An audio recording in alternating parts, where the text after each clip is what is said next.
Esto no es pose, no es personaje. Laciar auténtico. Opinión, experiencia y verdad.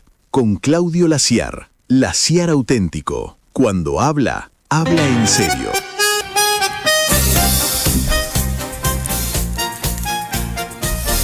Buenas, ¿cómo están? Qué gusto saludarlos. ¿Todo bien? Bueno, espectacular. Miren, hoy vamos a transitar dos cosas de bastante actualidad. Porque anoche hubo una aprobación en el Senado de la Nación de este proyecto de ley de reforma laboral. Tengo tantas cosas para decir, pero no me quiero adelantar, además porque hay un especialista, el doctor Martín Yoca, que ya está con nosotros, nos va a estar contando, nos va a estar ayudando a entender un poco más este asunto. Y digo, aventurar opiniones en un tema tan sensible no sirve, pero tengo mi interpretación de las cosas, que ya se las voy a contar en un segundo. Y también tengo el privilegio de que en un rato va a estar con nosotros el ingeniero Joaquín Negri. Joaquín es un joven ingeniero, presidente del Colegio de Ingenieros de General Pueyrredón, y hay un tema que es de infraestructura urbana.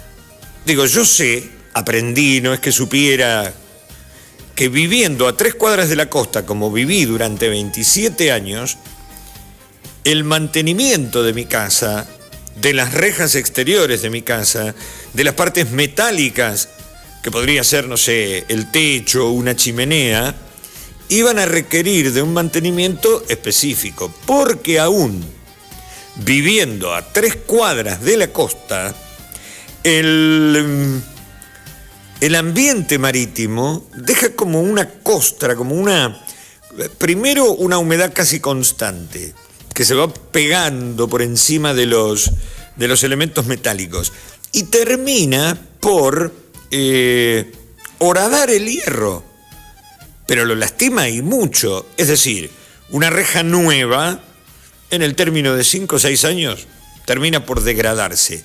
Imaginemos una columna del alumbrado público con 30 años de uso. Y uno dice, no, pero qué sé yo, en Jara y Colón, para los que no son de Mar del Plata, estamos hablando de, qué sé yo, está al 4.000, 40 cuadras de la costa. O al 5.000, 50 cuadras de la costa. Bueno, a 50 cuadras de la costa, el ambiente marino también está. Y también termina por degradar a los materiales. Pero vamos por partes, antes de entrar directamente con nuestro primer invitado. Argentina goza en el ámbito de la Organización Internacional del Trabajo de un reconocimiento importante. Es que hay una historia que refleja perfectamente, entre otros, el autor de La Patagonia Rebelde, Osvaldo Bayen, que es el guionista de la película homónima sobre un libro que cuenta los episodios trágicos de la Patagonia. En realidad el nombre de la obra es La Patagonia Trágica. La película se llama La Patagonia Rebelde. Es del año 74. Yo era muy pibe, 1974, cuando la vi en estreno. Duró una semana en cartel, después la levantaron, qué sé yo, esas cosas. Héctor Olivera, jovencísimo, fue el director, hizo una tarea estupenda de recreación escenográfica, de locaciones, etcétera, etcétera. ¿Qué mostraba eso? Que en la década del 20 y en el extremo austral del continente, gracias por el apoyo, Aldi, que me va mostrando imágenes,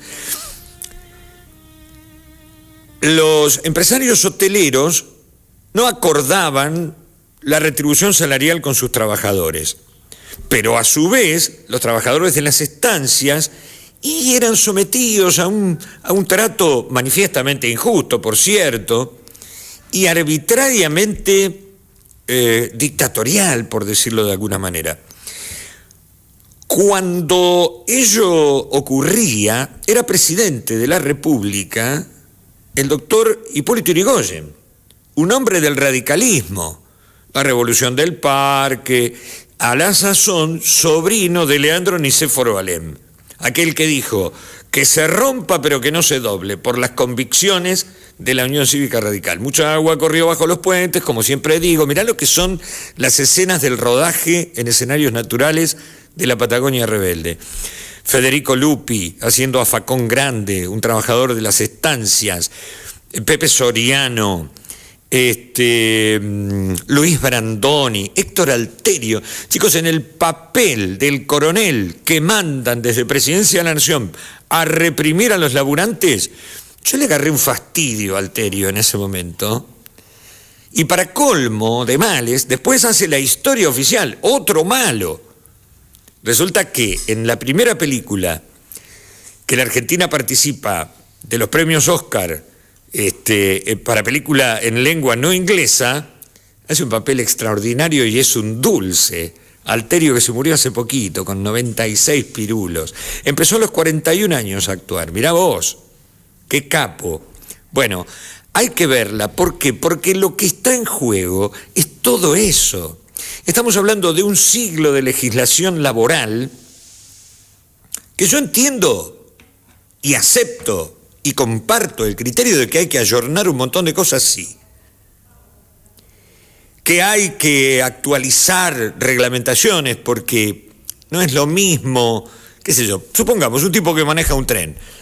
Ya no tiene que haber calderistas, ya no tiene que haber foguistas, ya no está el tipo que tiraba, que paleaba carbón a la caldera del tren, que era de vapor. Por ir a un ítem, tendríamos 50 para mostrar. Ahora, eso sí, lo que yo creo es que lo que hay que hacer es preservar el derecho. Y lo dijo Guillermo Fassano ayer, cuando en este mismo programa por Phantom, siendo un empresario, dijo: yo coincido en que hay que proteger los derechos de los trabajadores. Y después, bueno, habló de lo que no le gustaba. Yo lo que no quiero es caer en la banalización. Yo leí declaraciones de todo tenor y respeto todas las ideas, puesto que me gusta que me respeten, naturalmente. Yo creo que no es una cuestión ideológica, es una cuestión lógica. Hay que transitar por un andarivel en el que el respeto y la comprensión se complementen. Y digo más, y con esto termino, porque si no va a ser muy largo y muy pesado, y no tengo ganas de ser un pesado. No banalicemos la historia de la legislación laboral argentina. A ver, para entendernos, Ford Motors de Argentina, Mercedes-Benz de Argentina, Ingenio Ledesma, Losadur, esa empresa que fabricaba unas vajillas extraordinarias en losa, que metieron presos, secuestraron, torturaron y mataron a todos los delegados. Los que tienen un plato de Losadur tienen en sus manos una gema, pero además una historia trágica de la Argentina. Entonces, creo que está mal impulsar la reforma como se la impulsa, no por los contenidos solamente, que de eso va a hablar el doctor Lloca, sino porque está dejando de lado algo que es la esencia de este asunto. Y no creo que sea el Senado de la Nación, que ya aprobó anoche ese proyecto con algunas modificaciones. Esto de modificar in situ la cuestión, para mí carece de sentido, y les explico por qué. Porque en el Senado de la Nación se produce la moneda de cambio. Yo, para llevar un presupuesto mejor a la provincia de la cual provengo, porque los senadores representan el interés de las provincias, te voy a apoyar, pero te pido a cambio que me cambies un artículo. ¿Por qué no se trabaja distinto? ¿Por qué no se juntan expertos en derecho laboral de todos los colores políticos, asesorando a los representantes de los partidos? Y esto se discute fuera del Senado, para que cuando llegue al Senado, ya llegue con un acuerdo. Entonces nos evitamos esto de que yo te lo apruebo a regañadientes, pero a cambio me estoy llevando, qué sé yo, aportes del Tesoro Nacional para una provincia que por ahí de otra manera no lo puede hacer. Discutamos, si es necesario, un año, el tiempo que haga falta, mientras tanto que impere la ley vigente. Y a partir de allí, cuando llegamos al recinto, lo único que hay que hacer es decir, miren, estos son los cambios, por esto y por esto hacemos esto, por esto y por esto hacemos lo otro. Digo, ¿no? Como decía un famoso presentador de la tele, digo, de pronto me parece, no está mal que pensemos un poquito y nos evitamos suspicacias porque, ¿saben qué? En medio de la hojarasca de incentivos verbales, ayer hubo una pateadura en la puerta del Congreso, porque está el tipo que de verdad se queja y dice, yo creo que me están estafando. Está el tipo que dice, yo quiero que preserven mi derecho. Y está el tipo que va para, como me decían a mí en la radio en algún tiempo, ¿sabe cómo me decían? Doctor gorro de lana, porque dice que yo le calentaba la cabeza a la gente. Va el tipo que va a calentarle la cabeza a la gente y que genera un quilombo en la puerta del Congreso, rompen todo, viene la policía y te ataca, te ataca, te ataca. Evitemos eso, chicos, la gente no tiene que estar en la calle. Las epopeyas más importantes de la historia se produjeron con movimientos multitudinarios. Pero si a la vuelta de los tiempos tenemos que discutir otra vez lo mismo, con un agravante. Supongamos que le vaya bien al presidente Milei con sus teorías y sus cuestiones, y lo reeligen, pero no se va a quedar a vivir en la Casa Rosada. Un día se va a ir, y va a venir otro partido político. Será el peronismo, será el radicalismo, serán los socialistas. Y cuando ellos vengan, van a tirar por la borda esto y volver a empezar. Parecemos Penélope, esa que tejía esperando a su amor, y cuando llegaba miraba y dice, no, pero no es el mismo. Claro, habían pasado 50 años, el tipo no tenía pelo, era chueco, cerraba un ojo, no era el mismo amor. Y esto es lo mismo, exactamente lo mismo. Criterio, razonabilidad, digo, de pronto, me parece. Nos detenemos un poquito para que el doctor Lloca se ubique junto a nosotros y podamos charlar en esto que es un programa que hacemos en Phantom. ¿Cómo nos encuentran? Y muy sencillo, por ejemplo, ingresan a phantom.net.ar. Tenemos un WhatsApp, ya lo van a empezar a usar. Che, Fede, les tengo que decir que le pongan me gusta y que se suscriban. Porque si no se suscriben, querido, nos enteramos nosotros solos. Aldi me dice, todo lindo, pero chicos, muevan un poco el tujes. Y es lo que tenemos que hacer. Digo tuje porque lo vi a Tato Bores ahí. ¿Por qué lo vi a Tato? No, porque lo vi y digo, genial. Después, en Instagram, phantom.inder. En Facebook, phantom.inder. Y un mail, esto para las puteadas. Dice, che, ese tipo que dice macanas ahí, ¿por qué no lo rajan? Así yo los borro y no lo ven los jefes, porque si no me quedo sin laburo. El mail, hola@phantom.net.ar. Pausita breve, ya estamos de regreso, dale nomás. La Ciar, auténtico.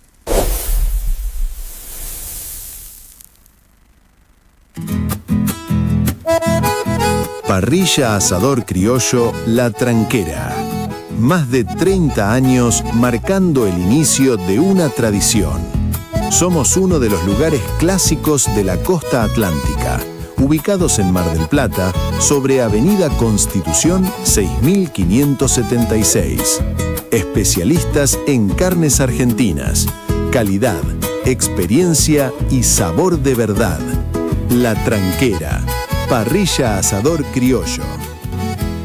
Ideas claras, voz firme. La Ciar auténtico, con Claudio La Ciar.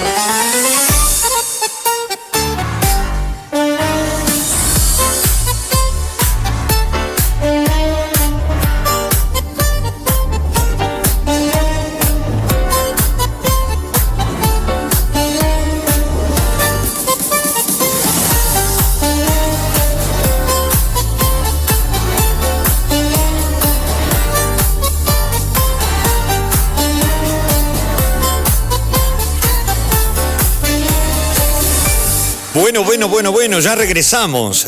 Me calcé las gafas porque si no le erro la tecla, hago macanas, no hay manera de que zafe. El doctor Martín Yoca está con nosotros. Martín, bienvenido, el gusto en saludarte. Gracias, muchas gracias por venir porque sé que es complicado el asunto, es un horario medio complejo, pero valía la pena que te hicieras una escapadita y nos ayudaras a entender de qué viene la cosa. ¿Cómo estás? Llamadas en la radio, siempre tratamos de estar. Sí, bien, seguro. A veces siempre. yo admito que somos pesados, medio incómodos de incomodar a las personas, pero está bueno llamar a los que conocen. Bueno, tu experiencia como abogado, asesorás a un montón de gremios y a gente que te consulta por este tema. Contame, ¿qué es esta ley de reforma laboral? ¿Qué aspectos para vos son significativos que conozcamos como ciudadanos y como laburantes? Lógico. No necesitaríamos mucho tiempo para conversar, pero en gran medida la llamada ley de modernización no moderniza nada. En realidad sigue una línea que ya había iniciado la ley Bases y que tiene que ver mucho con la postura de este gobierno. Es decir, es un gobierno, independientemente de lo que cada uno crea, sí, es un gobierno que cree fervientemente en la libertad, en el libre comercio, en la oferta, demanda. Y esto sigue esa línea. Es decir, ya la ley Bases había empezado con la deslaboralización de las relaciones laborales. Sí. Parece un contrasentido, pero a priori. Es decir, a contramano de las recomendaciones, por ejemplo, de la OIT, la 198, que la puede hojear cualquiera en internet, del 2006, que explica detenidamente que la relación es laboral y se basa en el principio de subordinación de una persona a otra, el injertarse en una organización económica ajena, la primacía de la realidad. Si lo que veo se parece a un trabajador, bueno, parece ser que lo es. Es decir, en contra de eso, ya la ley Bases empieza con la deslaboralización. La ley Bases dice, bueno, vamos a ver este trabajador independiente que puede tener 5 colaboradores, y si son eso no son trabajadores, y entonces empiezan a jugar. Es decir, lo primero que busca la ley es sacar del sistema laboral todo lo que pueda. Lo hace esta modernización laboral, así llamada, por ejemplo, con los trabajadores de redes tecnológicas. Porque los injerta para decir que no son trabajadores. Claro. Más allá que van a decir, bueno, sí, pero le garantiza un seguro, los pone para aclarar que no lo son. Reafirma este concepto de los... Es decir, de la disminución del concepto de relación de dependencia, y luego de sacar todo lo que pueda del sistema laboral, a lo que queda le reduce derechos. Entonces, lo primero que hay que entender es que en realidad es una ley que no tiene un solo artículo que por lo menos mejore o supere lo que ya había. Y esto sí parece un contrasentido, porque nosotros tenemos una Constitución Nacional cuyo artículo 14 bis, único sobreviviente de la reforma constitucional o de la Constitución de 1949, sí, que dice, el trabajo goza de la protección en todas sus formas. Bueno, esto va en contramano de esto, claramente. Y este es un mandato, la Constitución es nuestro principal mandato, como políticos, como ciudadanos, la Constitución es nuestro mandato. Entonces, a los que se quedan dentro del sistema comienza a reducirles derechos. Y ahí sí podemos charlar todas las reducciones que hace, son muchísimas. La principal y más característica es que en la Constitución, en la reforma constitucional de 1994 se incorpora en el artículo 75-19 el principio de la justicia social, es decir, todo tiene que pasar por el tamiz de la justicia social. Está quirúrgicamente extirpada las dos palabras justicia social, donde estaban a lo largo de la ley de contrato de trabajo, están todas extirpadas. Y así empieza a modificarse el método de cálculo para el despido, los derechos que va a tener una persona que se enferma, aunque parezca mentira hoy, si una persona se enferma de cáncer, si sale la reforma, que creo que va a salir, va a cobrar el 75% de sus saberes, cuando con la ley vigente cobra el 100%. Si me voy al gimnasio y me desgarro, voy a cobrar el 50% de mis saberes mientras esté ausente. Si decido cometo el error de jugar un partido de fútbol el domingo con mi familia y me corto un ligamento, voy a cobrar el 50%. Yo hasta hace 1 año y medio, ahora después un poco me agarró de vagancia, practicaba un deporte de alto rendimiento, donde me he lesionado muchas veces. También yo soy independiente, pero digo, tendría que pensarlo varias veces ahora. Más allá de que se reduce el módulo de cálculo para la indemnización por despido, también es cierto que con esta novedad, y esto sí es interesante, la novedad de la FAL, el Fondo de Asistencia Laboral, sí, se va a crear un fondo con dinero que va a salir directamente de dinero que iba al ANSES, que son cargas sociales. Ahora, originalmente en el proyecto eran 3 puntos, ahora que parece que queda, digo parece porque no está todavía subido el texto que se votó definitivamente, pero a grandes empresas sería 1 punto de las cargas sociales, las pymes serían 2,5 puntos.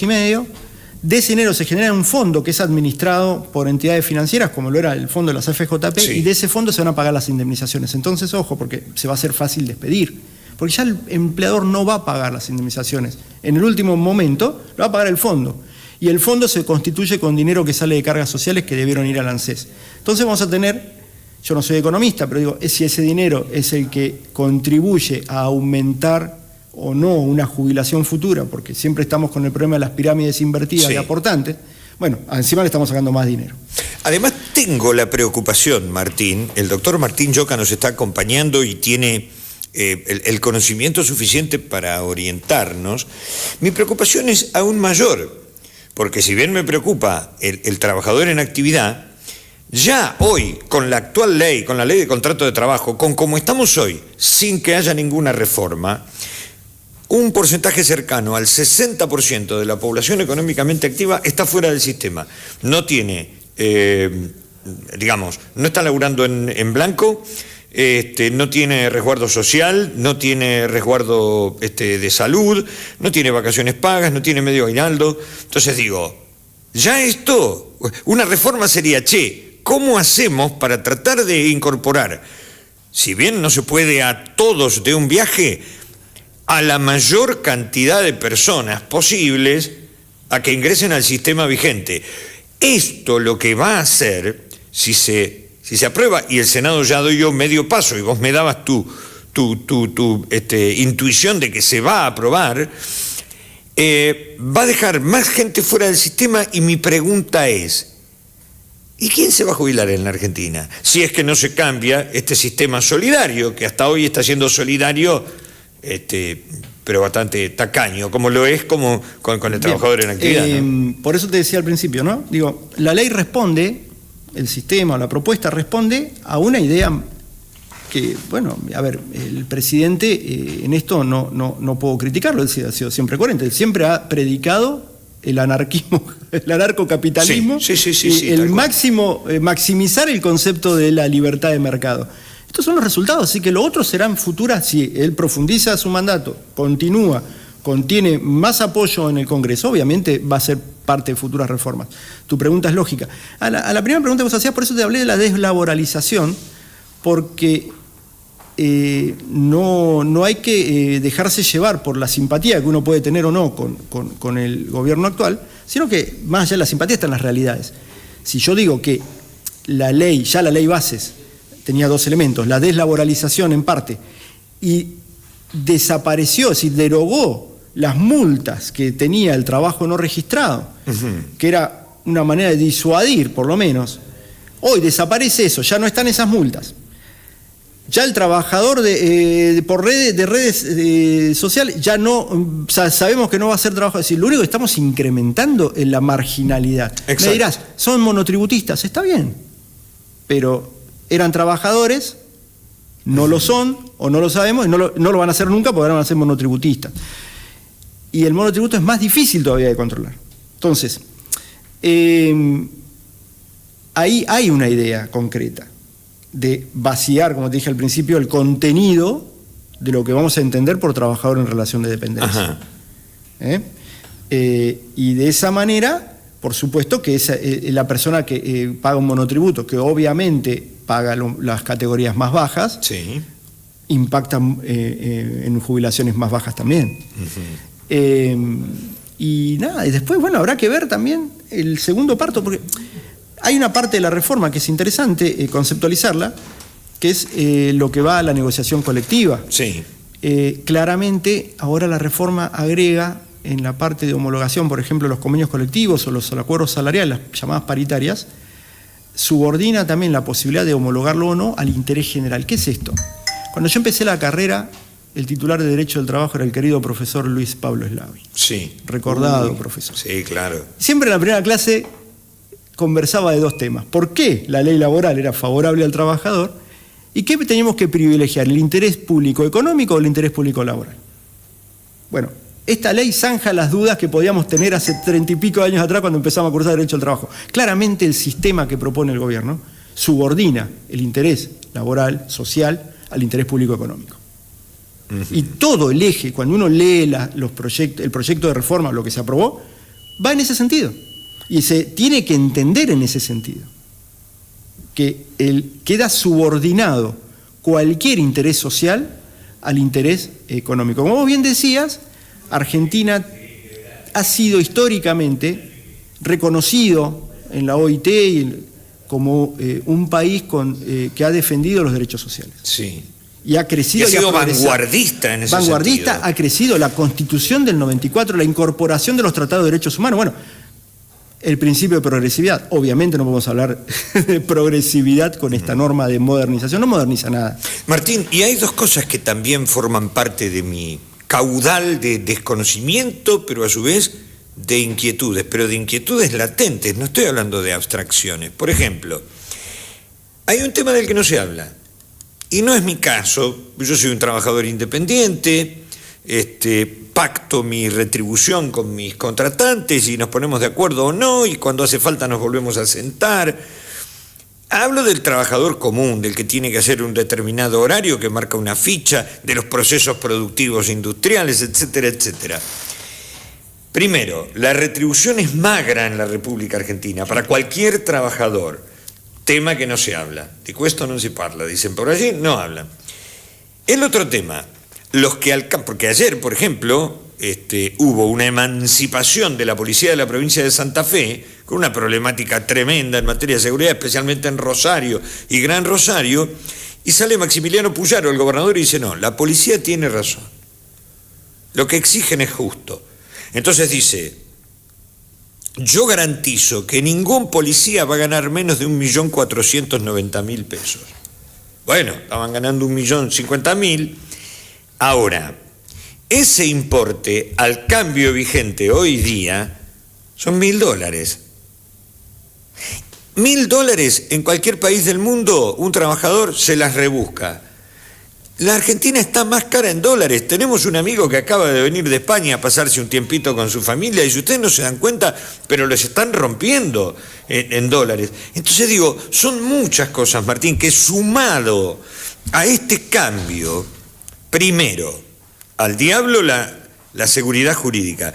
Y vuelvo al tema de los jubilados. Suponte que la salida fuese, como se intentó hacer en los 90, ir al sistema de capitalización. ¿Quién me garantiza a mí que mi esfuerzo, suponiendo que se desarme el sistema actual, dice, che, vamos a capitalización? Esta propia inseguridad jurídica que ya sufrimos cuando voló por los aires el plan de convertibilidad, me garantiza que yo me quedo afuera. Mira, hay un sponsor de la Premier League, ¿te gusta el fútbol? Sí. Bueno, el principal sponsor es una compañía de seguros que tiene 1500 años. Nosotros los ingleses le decimos pirata, pero los tipos esa regla no la cambian para ellos, ¿eh?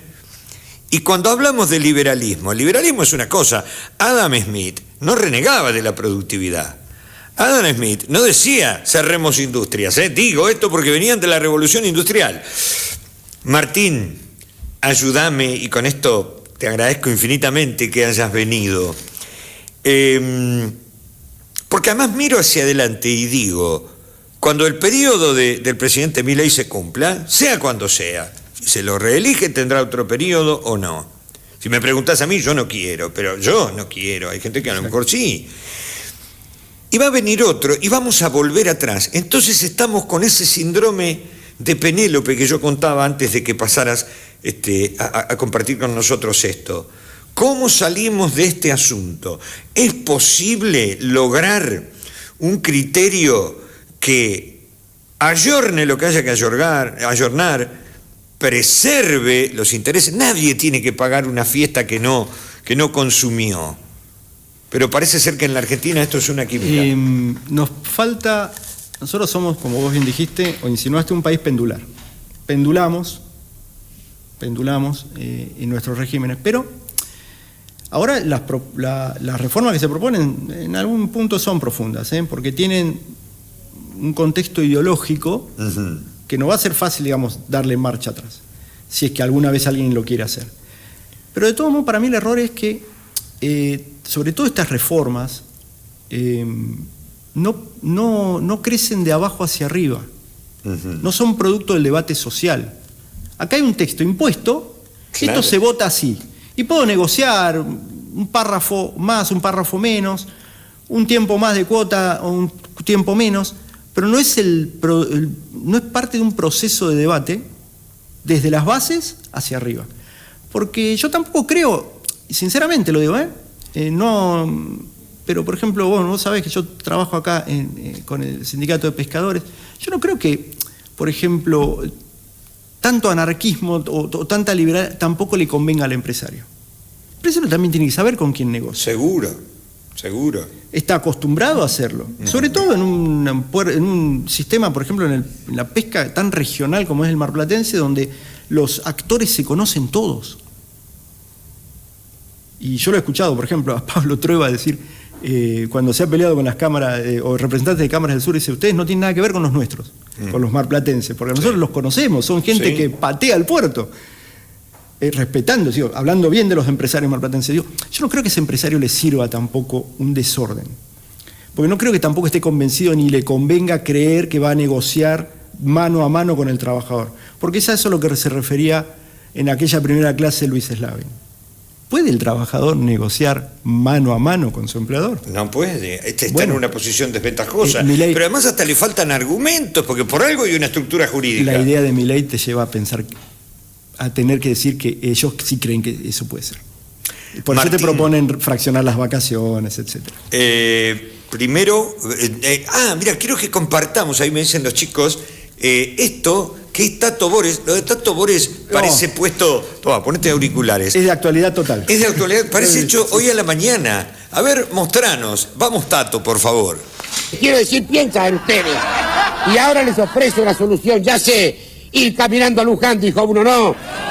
El agua de Querétaro, dijo otro, no. El Susibingo, cantó el de allá. Morfarnos a los bolivianos, no, señor. La solución que el gobierno les ofrece es la ley de reforma laboral para bajar el costo argentino. Verso dijo, la reforma no es para bajar el costo argentino, sino para aumentar la ganancia del argentino piola. Eso. Y si no, fíjate en los artículos importados. Los traen a 2 y los venden a 35. El costo argentino es que todo el mundo se quiera hacer rico en 15 minutos sin arriesgar nada y jodiendo al próximo, gritaba uno. Lo que pretenden con la reforma, Chillón delegado, es tener semanas de 10 días hábiles y, si fuera posible, días de 32 horas, y que si te rajan, le beses la mano al trompa y le digas: gracias, amo. Mamadera. Pero, a ver, esto tiene 30 años, chicos, más. Sí. 43 años. Y hace 30 años Tato decía lo mismo. Nada nuevo bajo el sol salvo lo olvidado, nada. Martín. Y para cerrar, modernización. Hablamos de la bolsa de horas y de trabajar 12 horas. Europa ya discute trabajar menos de 40. Sí. Eso es modernizar. Vamos rápido a un cálculo. Un proceso productivo que no puede parar. 24 horas de producción. Si yo tengo 3 turnos de 8 horas... Y hay un trabajador en cada una, tengo 3 trabajadores trabajando. Pero si yo hago 4 turnos de 6, entonces tengo a 4 trabajadores trabajando. Empiezo a achicar la brecha del desempleo. O sea que hay más tipos que, si los tengo legal y reglamentariamente habilitados, van a aportar al sistema. Martín, gracias por ayudarnos a entender. Por favor, Claudio, muchas gracias por la invitación y bueno, nos estamos viendo. El doctor Martín Yoca estuvo con nosotros. Antes de ir a la pausa, déjenme contarles que el próximo 28 de marzo en Mar del Plata se va a conmemorar un asunto histórico. 43 años de esta casa que alberga a Phantom y que nos alberga a nosotros, y que es la Asociación Argentina de Capitanes, Pilotos y Patrones de Pesca, que tiene una historia riquísima de directivos que han sido pródigos y que han logrado una extraordinaria, yo diría, manera de llevar adelante ese trabajo tan complejo, tan difícil. El día 28 de marzo va a ser una fiesta bárbara en el Hotel Sasso, en el Utgras Sasso, ahí en Punta Mogote, es una maravilla. Y vamos a estar y vamos a compartir. Esto es para los capitanes que de pronto tienen un momentito de descanso mientras están navegando y dice, che, a ver qué están haciendo en Phantom, que tiene también una versión patagónica, y de pronto nos encuentran. Y saben que el 28 de marzo muchos tendrán que dejar atrás una marea para venir y con su familia compartir un momento del cual uno también va a ser parte, porque trabaja en esta casa y por suerte nos vamos integrando. Dicho esto, hacemos una pausita y de inmediato volvemos. Dale nomás. La CIAR, auténtico.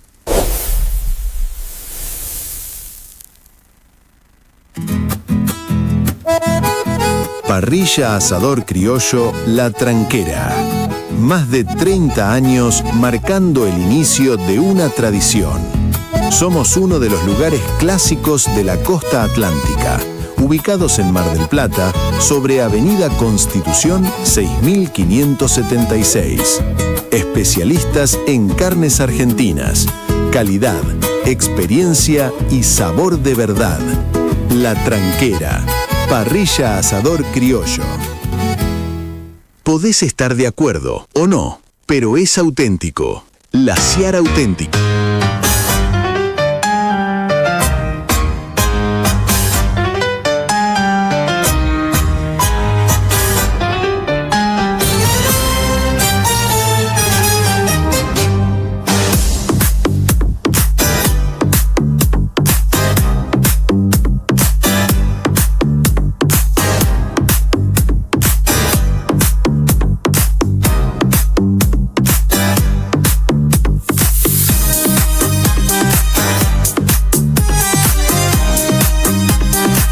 Gracias, chicos, estamos de regreso.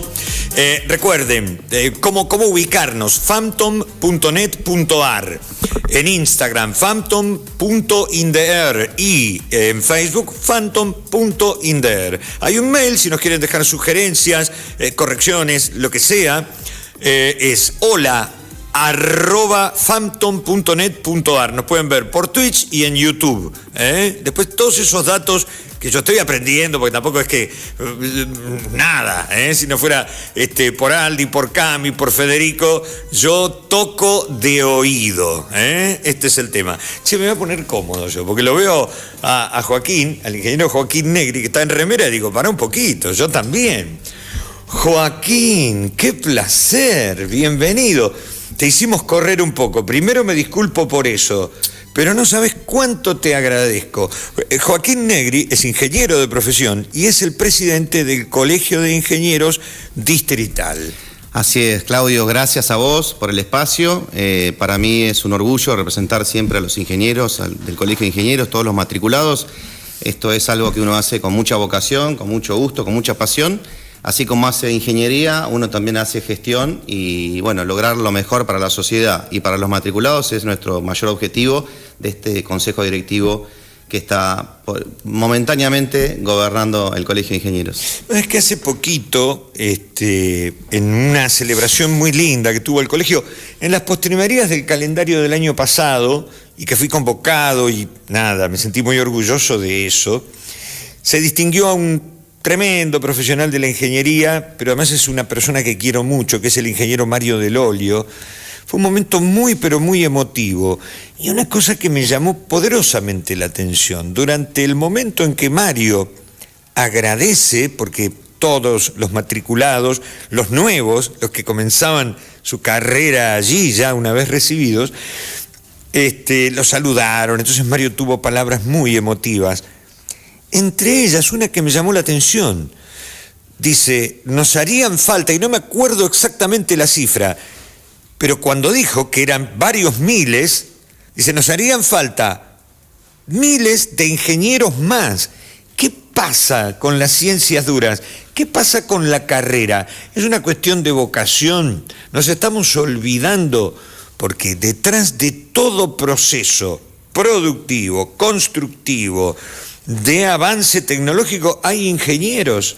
Sí, Claudio, tal cual. A mí me toca también dar clases en la Facultad de Ingeniería y bueno, los alumnos, si bien se han incrementado en los últimos años, de todas maneras no logran abastecer, entre comillas, a la necesidad nacional de ingeniería. Algunos otros países del mundo, cuando uno compara, estudia qué hacen, qué no hacen, bueno, algunos han dado fomento, sin dejar, el que quiere estudiar otras carreras lo puede hacer, pero fomento hacia aquellas carreras duras que se eligen menos, porque atravesar una carrera de ingeniería es realmente una carrera de obstáculos, una carrera donde hasta la última materia uno tiene que dar lo máximo, se somete a muchas situaciones de estrés. La otra vez hablábamos con colegas de exámenes de 5 y 6 horas en algunos casos, sí. Cualquier examen mínimo 3 horas, donde uno tiene que estar por un lado lúcido, por un lado recordar, tener memoria, por otro lado tiene que tener mucha inteligencia para poder resolver, donde no es que uno se destaque por poder tener sentido común y eso lo lleva a recibirse ingeniero. Ahí la ciencia en ese caso es 1 más 1 es 2. Es taxativa. Fórmulas, aplicaciones. Sí, con lo cual es menos elegida y se da la disyuntiva esa de que nos faltan ingenieros a nivel nacional de todas las especialidades y por otro lado también está el tema que hablábamos estos días con los colegas matriculados, que la IA también está resolviendo, está facilitando todo esto que antes eran cálculos muy difíciles, hoy con la supervisación, una inteligencia artificial supervisada por un profesional, por un ingeniero, puede ayudarte a que un cálculo que antes con reglas técnicas o incluso con modeladores matemáticos o computadora te llevaba meses, días, horas, hoy se puede resolver con media hora, 1 hora, 2 horas. Así que está ese desafío también. Por un lado, la inteligencia artificial, que queramos o no, va a estar. Sí. Y de por hecho, otro lado, ya está. Y va a ir progresivamente creciendo. Cada vez está más. Hay quien discute que la parte ética y humana no se puede reemplazar. Hay mitad de los autores, la mitad de la biblioteca dice eso, la otra mitad, caso de China u otros países que han implementado pruebas. Yo cuento un caso de China de un triage, o sea, para poder analizar en la guardia médica los casos de mayor complejidad o urgencia, mayor urgencia, urgentes y no urgentes, y lo hicieron a través de la IA y lo hicieron a través de humanos, y bueno, lo que descubrieron era que el error humano estaba en el 5% y el error de la IA estaba versaba el 1,1, el 1,2%. Entonces, cuando el error de la inteligencia artificial comienza a ser menor que el error humano, ahí es difícil de justificar la presencia humana. Por eso tenemos que ser en eso muy claros. También hay cuestiones de que por ahí hay que ver qué gravedad tenía ese 1,2% de error, ¿no? Porque no es lo mismo un problema de corazón que se equivoque de diagnosticarlo que se equivoque en la piel, ¿no? No soy médico, pero en esto, una ingeniería, no es lo mismo asistirnos con la IA para hacer una construcción mínima que hacerlo para la construcción de un puente, de una industria, de un parque industrial. O sea, a mayor envergadura, mayor error, seguro, mayor posibilidad de pérdidas, probabilidad de error y de costos humanos. Y por ende, cuanto más grande sea el propósito que se lleve adelante, el riesgo también es mayor. Y ahí no podemos jugar. Por otro lado, todo lo que la IA tiene emerge del saber humano. La IA lo que hace es aglutinar todo ese expertise de todos los que históricamente han trabajado para mejorar el conocimiento, y entonces lo vuelca y resuelve más rápido porque tiene un procesamiento rápido de ese conocimiento. Sí, también hay que aclarar, hablando de esto, que los ingenieros detectamos nosotros muchas veces que la IA o miente o te pasa una fuente falsa o te dice una cosa que no es. Eso sucede. Por eso hay modelos cerrados que utiliza, por ejemplo, un colega ingeniero que solo revisa ciertas fuentes que están validadas. Entonces te lleva a la misma solución pero con fuentes validadas, porque si no hay casos donde citan fuentes que no existen o te citan una legislación de otro país y te la aplican acá en Argentina cuando no es válida. Bien. Aclarado entonces que el universo de los ingenieros es vastísimo y que si bien hoy tenemos esta competidora desleal, le podemos llamar a la IA, inexorablemente está, y hay que convivir y hay que aprovechar lo mejor de lo que nos puede mostrar. Ahora, hay lugares, y la Argentina es uno de ellos, en los que todo bien, pero hay cosas que son más asequibles a los humanos y de las que debemos ocuparnos. Yo conté antes de que vos llegaras, Joaquín, que viví 27 años a 3 cuadras de la costa. Supe, una vez que compré mi casita, que el mantenimiento era riguroso y que las rejas tan bonitas que tenía mi casa, digo tenía porque ya la vendimos, pero había que atenderlas porque había una degradación constante del hierro por ese ambiente marino distante a 3 cuadras. Pero puse otro ejemplo. Yo tomo la avenida Colón para los que no son de Mar del Plata y voy hasta la calle Jara, 50 cuadras. ¿Está? Un poco menos porque la numeración arranca al 1000 y pico en la avenida Colón. Ponele 40 cuadras. Y también tengo un desmedro enorme sobre ese material que hace el ambiente marino.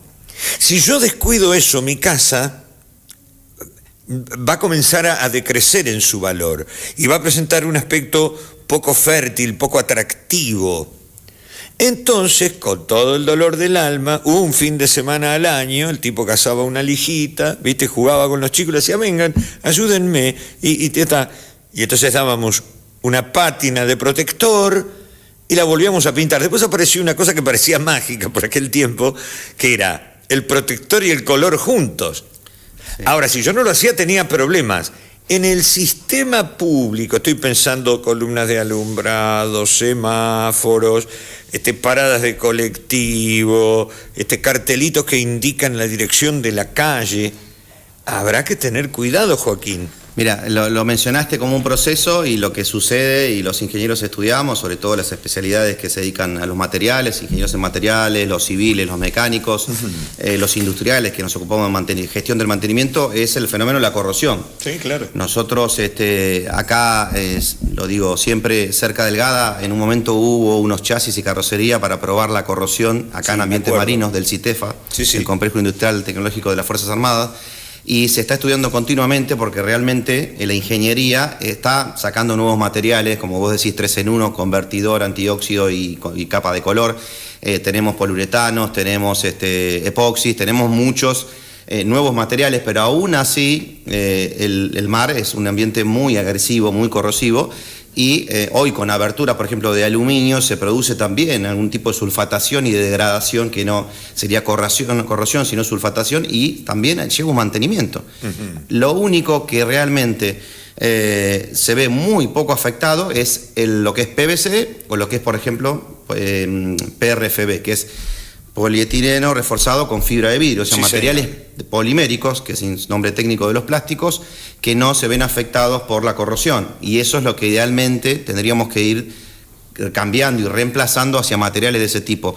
La gran estrella del postre de la falta de ingeniería y planificación es el casino de Necochea, ¿no? Yo nací en Necochea, el casino de Necochea, que hay toda una historia, que dicen que en realidad iba para Córdoba, un ambiente totalmente diferente en lo agresivo, mucho menos corrosivo, y uno de madera venía para la costa, y hubo un cambio ahí durante el proceso militar, un cambio de ingeniería. Pasa lo mismo con el Estadio Minela. Exacto. Joaquín, hay una leyenda que dice que este estadio se construía en Mendoza para clima seco. Ah, no lo sabía eso. Y que aquel se construía aquí.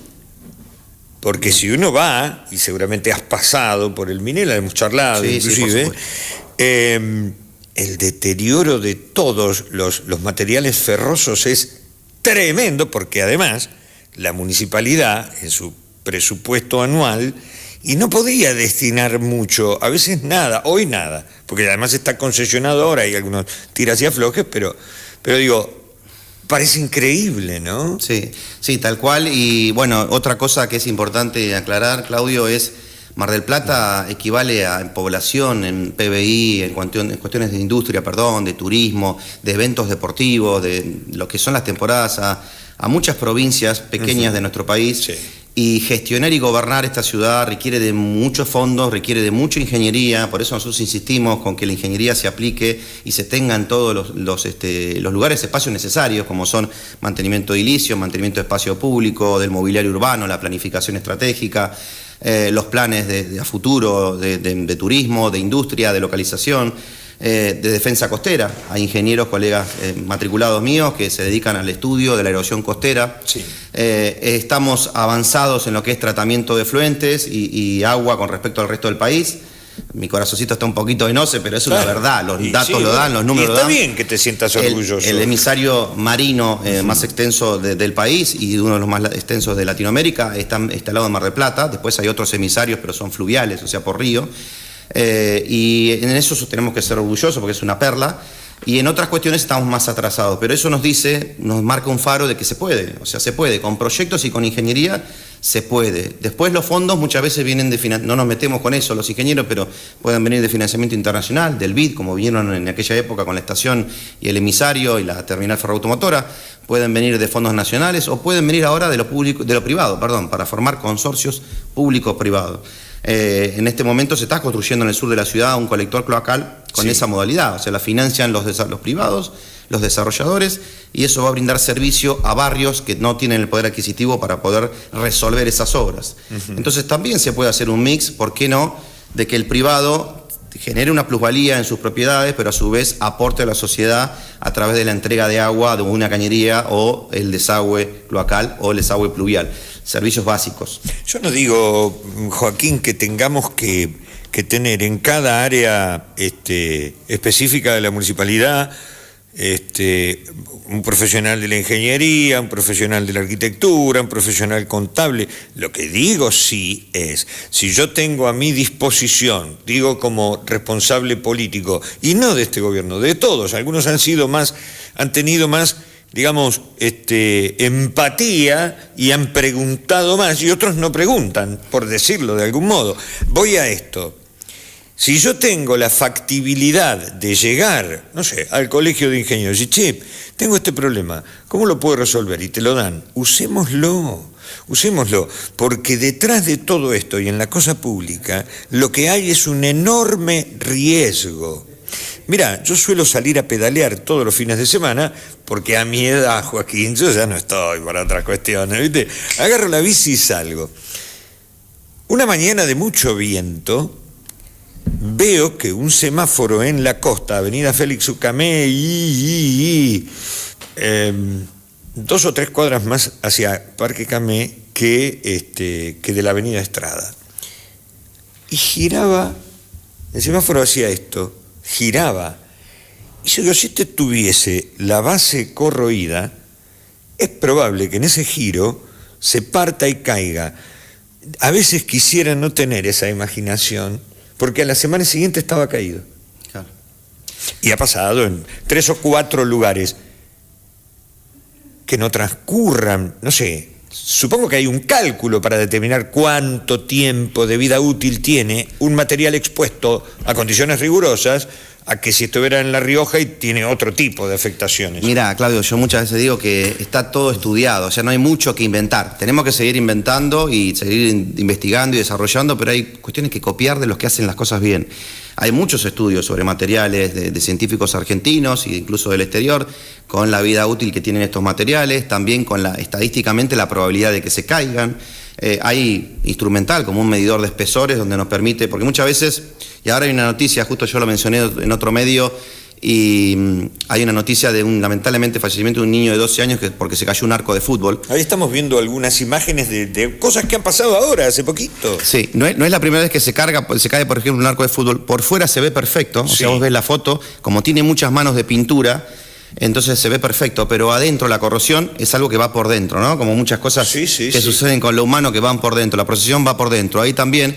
Entonces ese instrumental, como otros, como por ejemplo en las cañerías se utiliza radiografías, hay muchas tecnologías ingenieriles, te permiten decir, sí, tiene el espesor y le queda tanto tiempo, o hay que reemplazarlo de inmediato, o tengo 2 años más, o esto no tiene ningún problema, está con el espesor original, con un tratamiento, porque lo otro es, si uno mantiene las cosas en tiempo y forma, como vos decís, las rejas las pintás en la costa todos los años, esa corrosión no va a penetrar de la misma forma que si vos dejás que se brote, claro, de que comience a pelarse las capas de metal y empiece cada vez a estar más adentro.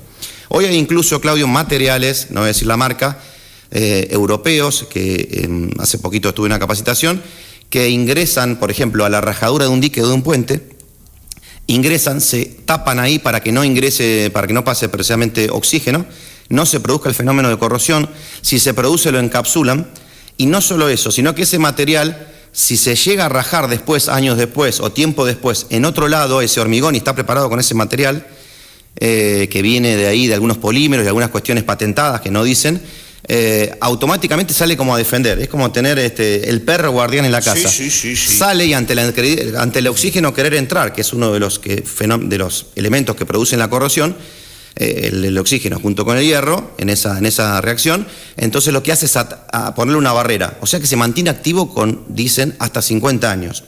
Se han facilitado la tecnología, los materiales, los elementos nos van a ir hacia que cada vez tengamos menos tragedias en lo que es construcción si aplicamos ingeniería. Pero bueno, acá tenemos otra realidad también presupuestaria, son materiales caros, como puede llegar a ser un PRFB comparado con una columna de hierro con tratamiento de epoxi, de galvanizado, lo que quieras. Y lo que vos decís de cómo cambia, de acuerdo a que te alejas del mar, la corrosión, ¿cuántos autos has visto Falcon, Fititos, autos de los 60, los 70, sí, impecables en Mendoza, en San Juan, en Córdoba, sí, con la pintura? La mayoría de los coleccionistas van a comprar esas provincias. Claro, pero acá es muy difícil encontrar que se hayan mantenido, porque solo con el rocío un poquito de la mañana y el viento que trae sal, salitre y la presencia cercana del mar, hace que no puedas mantener algo ferroso impecable. Qué bárbaro. Joaquín, yo imagino que no es falta de voluntad, tal vez tenga que ver con lo presupuestario, tal vez tenga que ver con que no se pide el asesoramiento adecuado. Y ya no estoy hablando solo de la municipalidad, que es el primer eslabón del sistema político que uno tiene al alcance de la mano. Se inauguró allá por 2011, si no recuerdo mal, la terminal ferroautomotora. Ya en el año 2009 trabajábamos con Federico Garrido en una estación de frecuencia modulada, y yo decía, hay que hacer un mantenimiento. En ese momento se estaba construyendo la ferroautomotora y se terminó. Digo, qué lindo, pero tenía una estructura ferrosa importante. Unos años más tarde empecé a ver que había pequeñas manchitas y me llamaba la atención. Al programa que me invitaban, porque yo no estaba haciendo programa en ese momento, decía, che, me preocupa aquello. Hace 5, casi 6 años, volví a fines de 2018 a la ciudad. En 2020 arranqué mi programa en LU9. Hace menos de una semana arranqué aquí y lo vuelvo a decir. El aspecto que presenta la terminal ferroautomotora en esa estructura maravillosa amerita, pero lo amerita desde hace ya algún tiempo, te diría 4, 5 o 6 temporadas, un mantenimiento. Ese mantenimiento puede ser con una compañía que tenga los elementos, y si no, mínimamente, ya que tenemos problemas con muchísima gente que está desocupada, preparar una cuadrilla dirigida por profesionales, comprando los elementos que hacen falta y dándoles un mantenimiento adecuado, porque sí, para que las personas cuando llueve puedan salir sin mojarse. Sí, bueno, pero eso ya es del concesionario, Fede. Eso ya es del concesionario. Amigo, yo estoy cobrándole a las compañías para que traigan gente a Mar del Plata cada temporada, cada año. Y no les pongo un toldito de 30 metros desde la salida por la calle San Juan para que no se mojen. Mamita querida.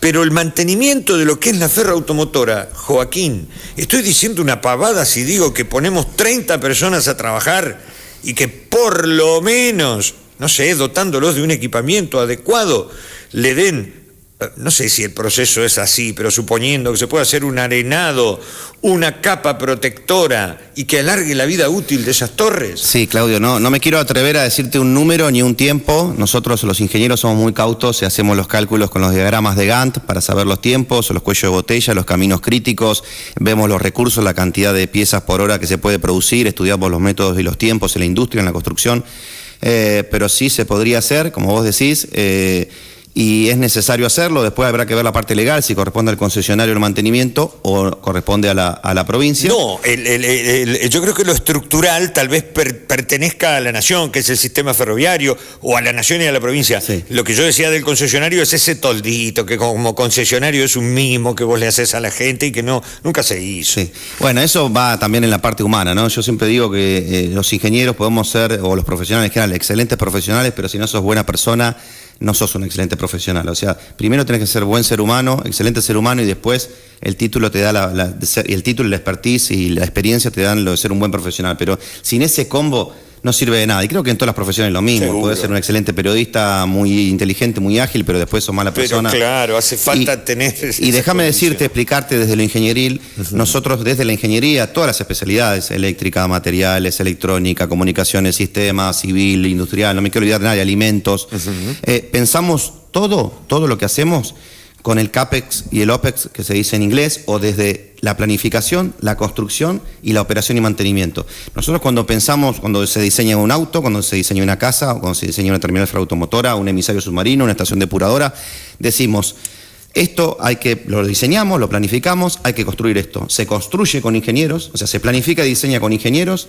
se construye con ingenieros y se opera y mantiene con ingenieros. O sea, la operación y mantenimiento es muy importante, porque después te entregan una obra que ha pasado en muchos lugares del mundo. Te entregan una obra hermosa, excelente, faraónica, y después no tenés los medios para mantenerlo, los medios para operarlo, el personal para hacerlo, no tenés las tecnologías, no te llegan los insumos porque son importados, o las soluciones que plantean otros ingenieros europeos o estadounidenses que acá no son aplicables. En eso hay que adaptarlo, hay que ser localista. No es lo mismo. Y hay que tener, con lo que tenemos al alcance de la mano, el virtuosismo de aplicarlo. Exacto, que los argentinos lo tenemos esa cosa de atarlo con alambre, pero en el buen sentido, no en el sentido de que lo dejamos así, sino que resolvemos hay más hormigón acá, pongamos más hormigón. Tenemos cemento porque estaba la barriga cerca, hagamos más hormigón, pongamos más hierro, pongamos más madera. Eso hay que adaptarlo a lo local. Obviamente que yo digo que no hay problemas irresolubles, lo que falta el dinero. Con dinero resolvemos todo, Claudio. Mantenemos la ferroautomotora. ¿Y un poquito de voluntad política?